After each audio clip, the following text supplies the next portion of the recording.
Hello എല്ലാവർക്കും നമസ്കാരം. Welcome to Rosu stock stream. നിങ്ങൾ അങ്ങനെയാ ഇത്രയും വലിയ സംഭവം കഴിച്ചിട്ടുണ്ടോ?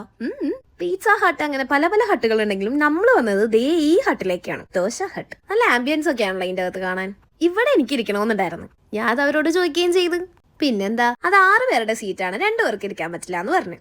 കാര്യം ചമ്മിപ്പോയെങ്കിലും ചോദിച്ചല്ലോ എന്നുള്ളൊരു സമാധാനത്തില് വേറൊരു സീറ്റിൽ കയറി ഇരുന്ന്. അന്ന് ചോദിച്ചിരുന്നെങ്കിൽ കിട്ടിയനെ എന്ന് വിചാരിക്കരുതല്ല. എന്താ കഴിക്കാൻ പോണേന്ന് ഞങ്ങൾക്ക് 2 പേർക്കും നല്ല ബോധ്യം ഉണ്ടെങ്കിലും ആ മെനു അങ്ങോട്ട് ഇങ്ങോട്ട് തിരിച്ചു മറിച്ചു നോക്കിയില്ലെങ്കിൽ ഒരു സമാധാനം ഇല്ലാന്നേ. അങ്ങനെ നമ്മള് ഒരു മസാല ചായ അങ്ങോട്ട് തുടങ്ങാന്ന് ഓർത്തു. അങ്ങനെ അത് കുടിച്ച് നാക്കൊക്കെ പൊളിച്ചു കഴിഞ്ഞപ്പോ ഒരു സമാധാനായി. ദേ ഇതാണ് ആ സംഭവം. നിങ്ങൾക്ക് കാര്യം പിടികിട്ടിയാ? 70 mm ദോശയായിരുന്നു നമ്മൾ ഓർഡർ ചെയ്തത്. ആദ്യമായിട്ട് ഇത്രയും വലിയ ദോശ കണ്ടതിന്റെ എല്ലാ എക്സ്പ്രഷൻസും എന്റെ മുഖത്തുണ്ടായിരുന്നു.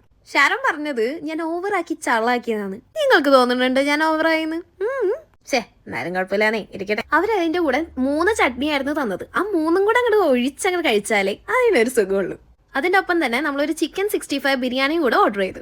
ചിക്കൻ 65 ബിരിയാണി എന്ന് പറഞ്ഞപ്പോൾ ഞാൻ ഓർത്തു ഭയങ്കര ഡ്രൈ ആയിരിക്കുന്നു. പക്ഷെ ഇത് കുറച്ച് അത്യാവശ്യം ഗ്രേവി ഒക്കെ ആയിട്ടായിരുന്നു വന്നത്. അതുകൊണ്ട് തന്നെ നല്ല അടിപൊളിയായിരുന്നു. ഇത് അത്യാവശ്യം ഒരു ബഡ്ജറ്റ് ഫ്രണ്ട്ലി റെസ്റ്റോറന്റ് തന്നെയായിരുന്നു. അത് കഴിഞ്ഞ് അവിടെ ഇറങ്ങിയപ്പോഴാണ് കണ്ടത്, നോക്കി പൂച്ചയ്ക്കും വരെ ഒരു ക്ലീനിങ്.